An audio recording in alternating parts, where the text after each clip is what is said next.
Hello students, so today we will discuss about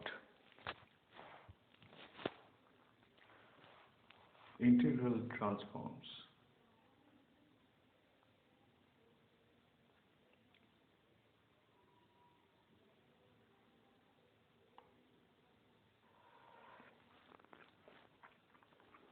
Now the basic idea of integral transform is in mathematics we encounter pairs of functions related to one another by an expression. Suppose there is a function g alpha and there is a function ft. So this is a pair and they are related by a function related by an integral. So g alpha is equal to a to b ft into k, this is important, k alpha t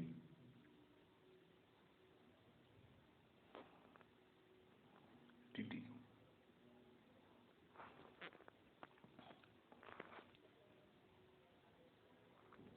So here g alpha and ft are related by this integration, and this is called the integral, and g alpha is called the integral transform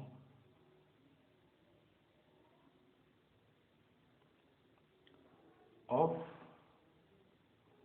ft, and they are related by this generalized expression. So this is a generalized expression of integral transform. This function, this k alpha t, which is a function of the variables of the two functions, this is called the kernel.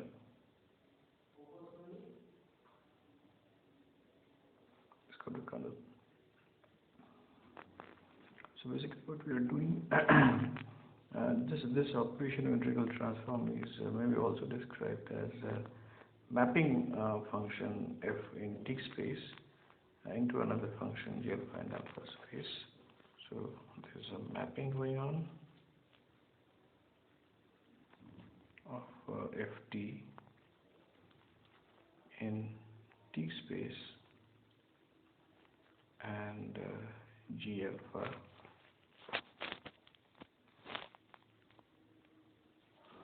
in alpha space. We are mapping these two.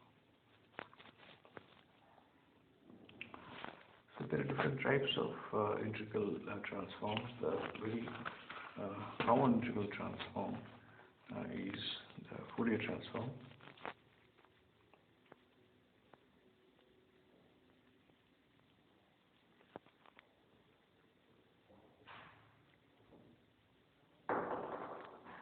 Fourier transform where you can write g alpha is equal to 1 by root 2 pi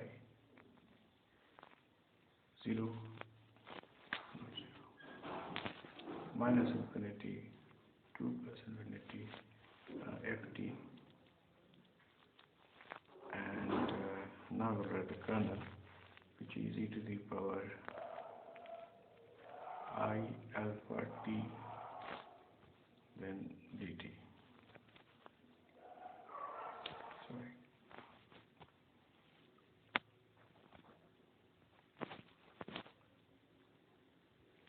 So this is the kernel here, e to the power I alpha t is basically the k alpha t that we talked about in terms of kernel. So we can write the opposite also. We can also write ft as equal to 1 by root 2 pi minus infinity to plus infinity g alpha e to the power minus alpha I alpha t dt. So both of them are integral transforms of each other. So physically what it means that g alpha in alpha space is being mapped as ft t space. Now, Fourier Fourier transforms are very common. For example, if there is a real space and there is a k-space. K-space stands for momentum space. We call momentum space as k-space because P is equal to h cross k.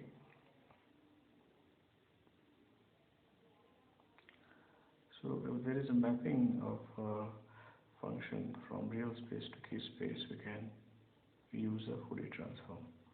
And the same thing can be also applied from time and frequency space. There is a time space and there is a frequency space. So again, we applied a Fourier transform to connect these two, any function in these two spaces. So this is the first integral transform. The second integral transform is called Laplace Transform.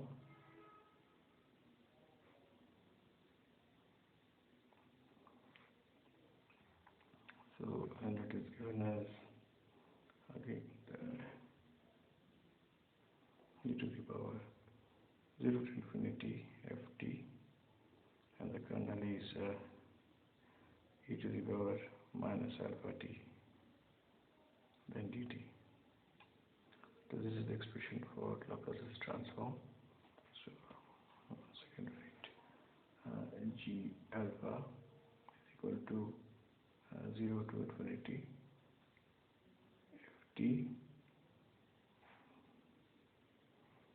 e to the power minus alpha t dt. So this is the kernel. Now, another way of presenting a Laplace transform symbolically is written as Fs.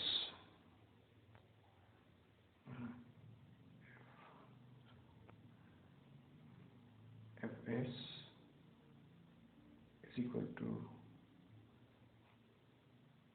L ft. So a Laplace transform applied on ft will give you the expression in terms of S.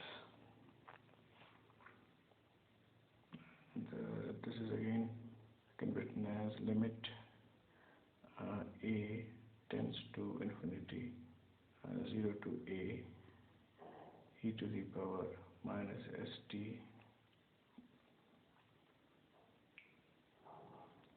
ft dt. So this is again equal to 0 to infinity ft e to the power minus st dt.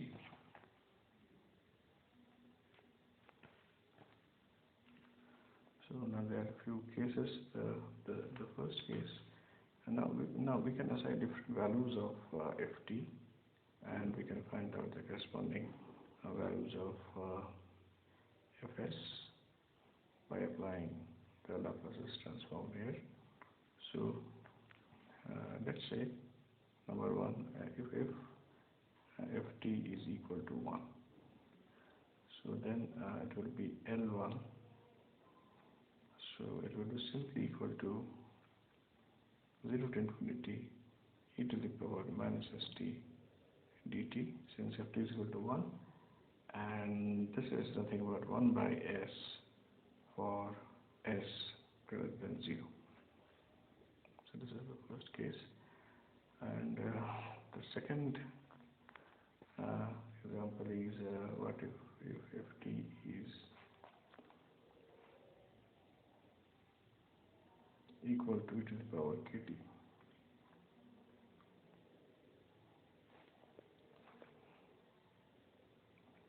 T greater than 0.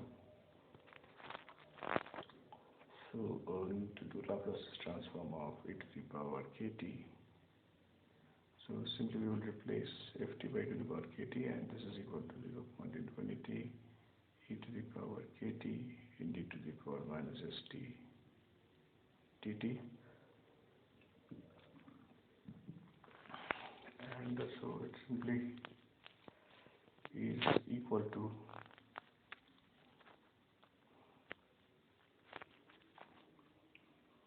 1 by s minus k or s greater than k. Similarly, Laplace transform of cos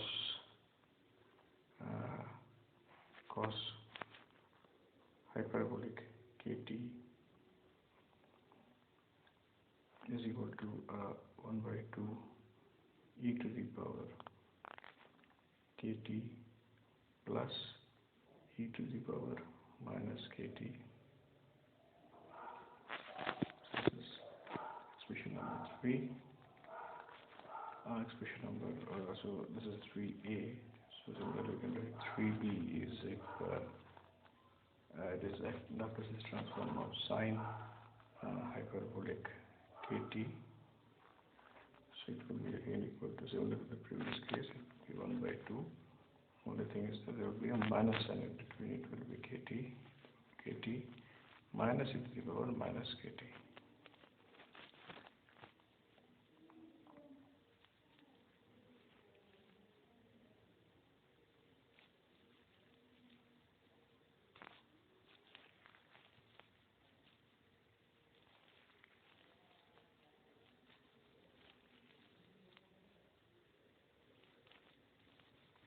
Okay.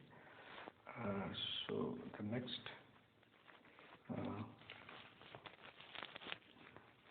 problem is, we know that our objective is to find L of cos kt and Laplace transform of sin kt. For that, we need again have to look into the expression of hyperbolic functions. Now, Laplace transform of cos h kt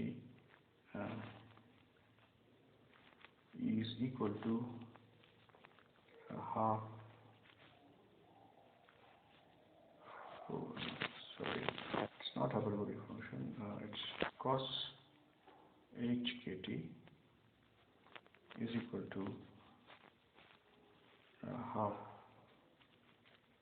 It's not hyperbolic function. Cos h kt is equal to half kt plus half minus kt.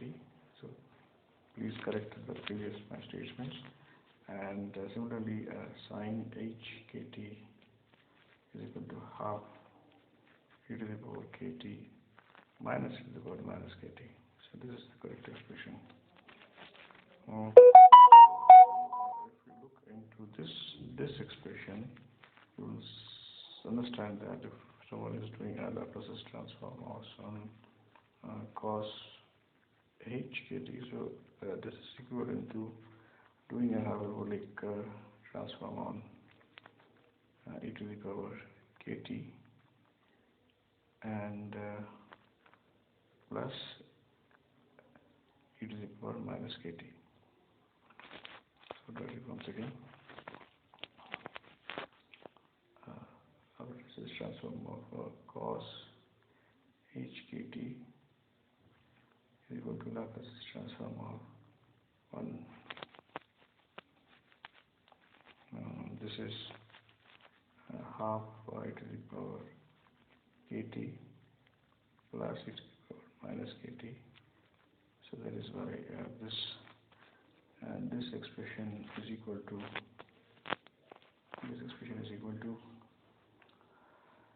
half into Laplace transform performed on e to the power kt plus Laplace transform performed on e to the power minus kt.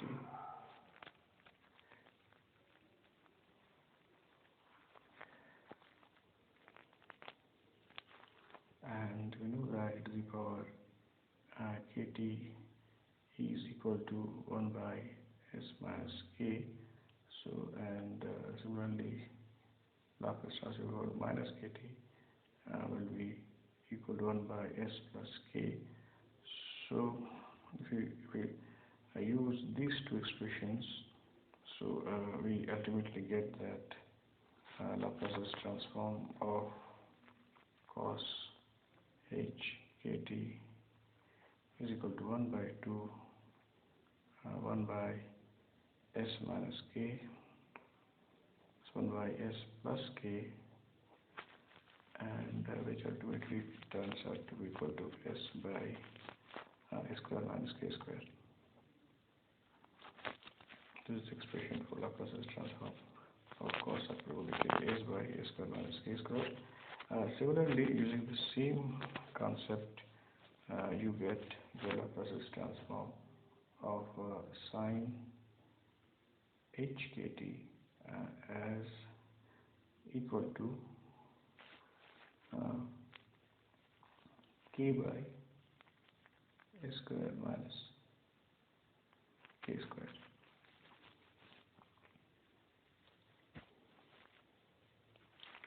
Now, so we have found out the values of hyperbolic functions. So what about the normal geometric functions? Now, cos kt is equal to cos hyperbolic ikt, and sine kt is equal to sine hyperbolic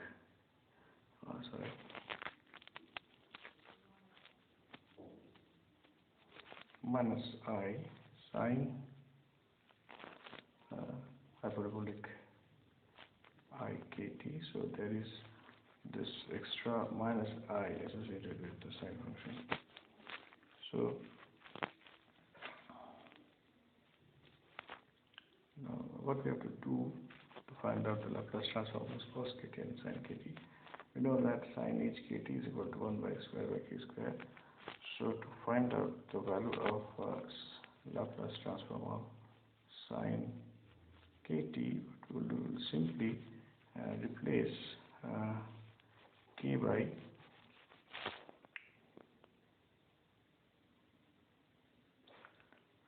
ik.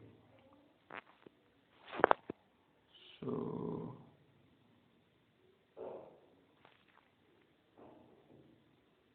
it will be equal to, in the denominator of course, it will be equal to k, which is the same s square minus of minus ik whole square. So minus I is introduced here, so it becomes equal to k by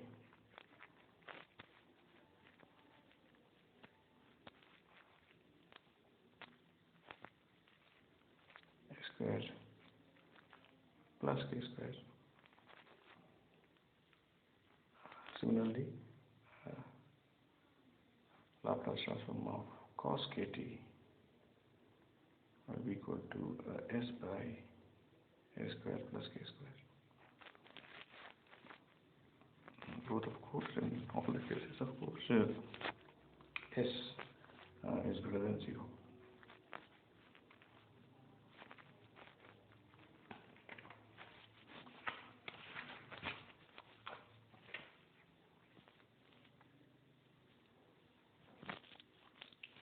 Now, the next expression of untitled Laplace transform is what if ft is equal to t to the power n. That means we need to find out Laplace transform of t to the power n, and this is equal to 0 to infinity e to the power minus st into t to the power n dt. So this is nothing but the factorial function,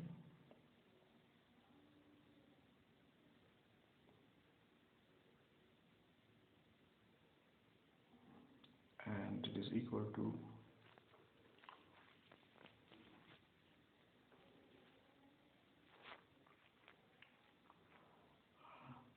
factorial n divided by s to the power n plus 1, where s is greater than 0 and n is greater than minus 1. So this is the expression for L t to the power n. So we have discussed Fourier and Laplace transform, that are integral transform. There is another very interesting integral transform that is called an error function.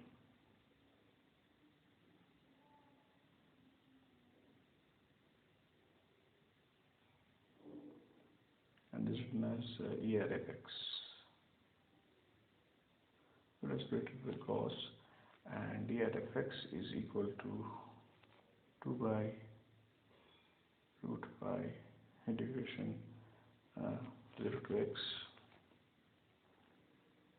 e to the power minus t square dt.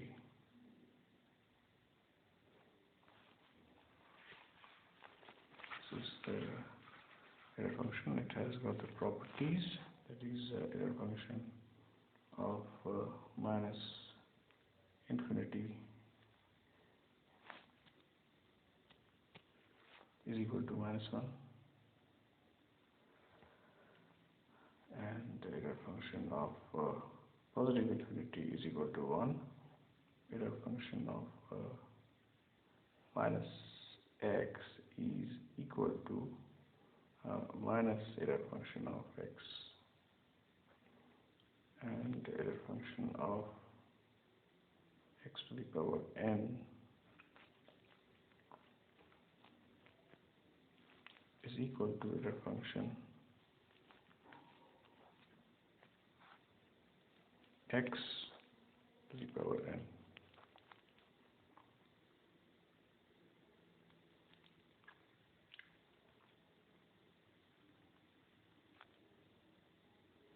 So this is actually not n, this is